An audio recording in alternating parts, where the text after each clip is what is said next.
Testament ibandla likaThixo elingcwele lihlangene ngelihle igama lenkosi yethu uYesu Kristu molweni. Isifundo sethu sisifumana kwincwadi yomvangeli uYohane chapter 19 sifunda verse 26 to verse 27. Ndiyafunda. uYesu ngoko akumbona naye umfundi ebemthanda eminga khona, uthi kuye unina, mfazi nanko unyana wakho. Andule athi kumfundi lowo, nanko unyoko. Wathi kwakwelo lixa umfundi lowo wamthabatha wamsa kwikhaya lakhe. Lilizwi lenkosi eli, inkosi mayisike lofunda kwezwi layo ngoku nangona phakade. Amen. Khamene ngcwele kaThixo, ndimela ilizwi lesithathu kumazwi awathethwa nguYesu esemnqamlezweni. Masithandaze. Thetha Nkosi, ndilindele okuthethwayo kum. Lo lizwi lenkuthazo malivakaliswe kum, ndimamele Nkosi yam. Thetha ilizwi lakho kum ngoku nangona phakade. Amen. Xa ndizawuhlala phansi rhamente ngcwele kaThixo,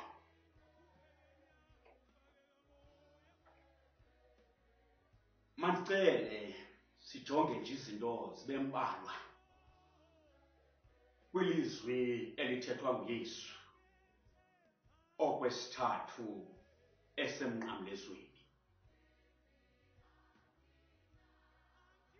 Mfazi nanku unyana wakho, nanko unyoko. Bawu-President nabaphulaphuli, abantu abaninzi kwilizwi lesithathu emnqamlezweni, ifocus yabo idla ngoba kwindlela uYesu abiza ngayo uMaria. Kodwa ngalo mzuzu I want to invite you so that we can change our mindset. Sisuke ekubeni uYesu umbiza kanjani uMaria.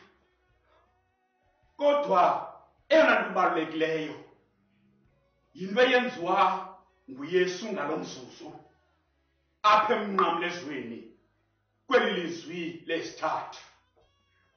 Mandikumeme ke rhamente sijonge iipoyinti zibe ntathu okanye zibene kwizinto ezenziwa nguYesu emva koko ndihlale phantsi. The point number 1 esizayijonga apha, ukulungiselela abantu abafokasa kwigama mfazi. The point number 2, sijonga uYesu evela into ayiyo emnqamlezweni. Point number 3, sijonga indima edlalwa nguYohane ngeli xesha.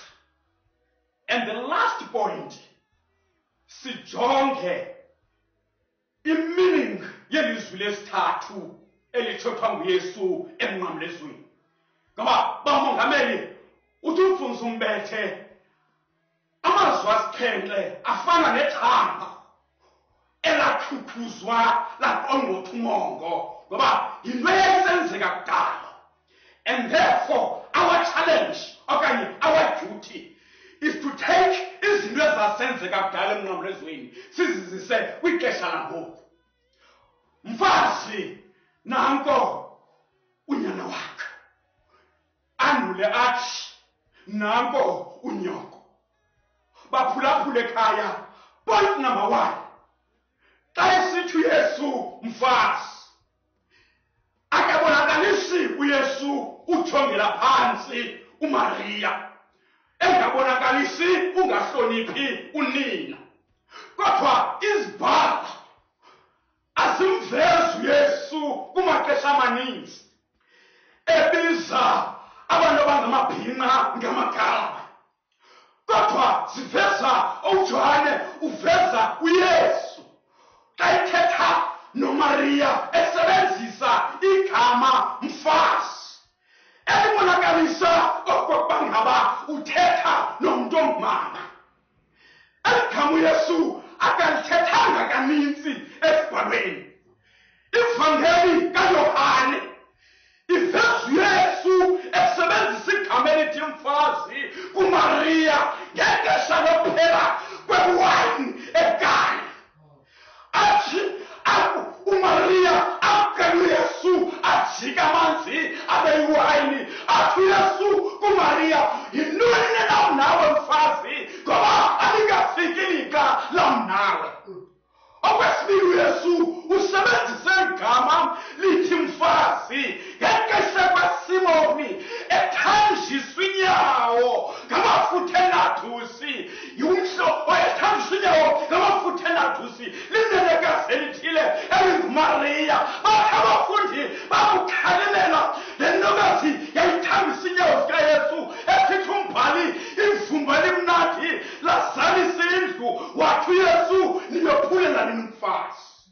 Kwakwesibini, kwakwesithathu namhlanje uYesu nokokugqibela rhamene ndimele simva esithi mfazi. Loo nto ibonakalisa okokuba igama elithi mfazi alinanto kwenza nento yenziwa nguYesu emnqamlezweni ngalo mzuzu. Kodwa eyona nto ibalulekileyo esinothi siyijonge, point number 2, kuvelapha bamongameli uYesu, the true reflection, evela njengonyana wezulu, kohlula izinto phakathi kwezinye izinto.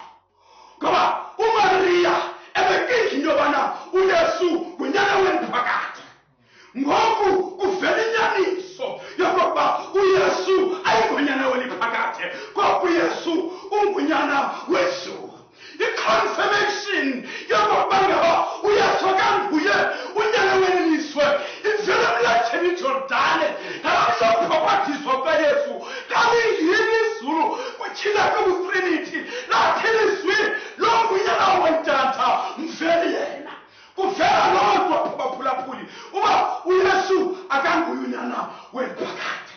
Kodwa uMaria uyenzile impazamo, ngoba nangawuphila umzali obefuke umntana esibelethweni sakhe unolingi into yobana uYesu ngunyana weniphakade. Ndimkhumbula uMaria ebona uYesu ngela xesha uYesu ohleli phakathi kweenkokheli zifundisa, bathi xa befika, yintoni usikhathaze?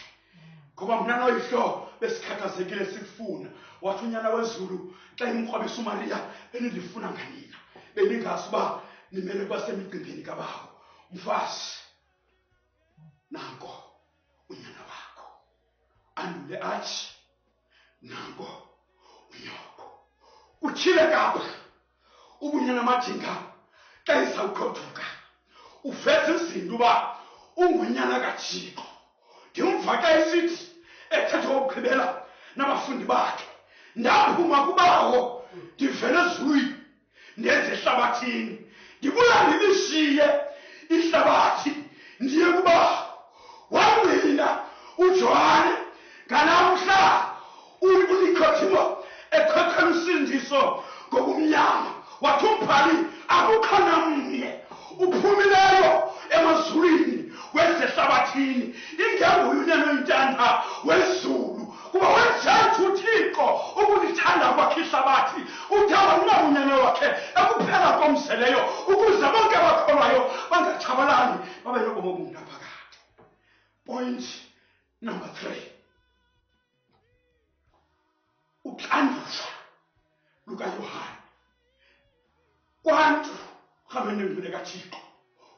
Unyana ozelwe tana okanye i-firstborn eyindodana inoxanduva lokujonga ikhaya, ngoba xa sisive esibhalweni asiphindanga sive kakhulu ngoYosefu uyise kaYesu okoba uphelele ndawoni. Kodwa abaphikothi bezibhalo kucingeleka into yobana uYosefu ukhawuleze walanduleleli esemncinci uYesu, and therefore uYesu wathatha ixanduva loba yinkulu yekhaya.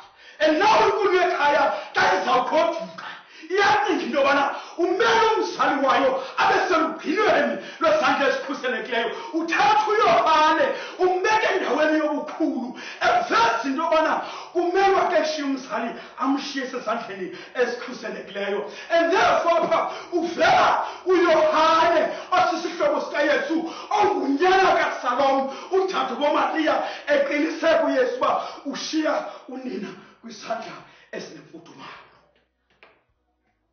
Point number 4.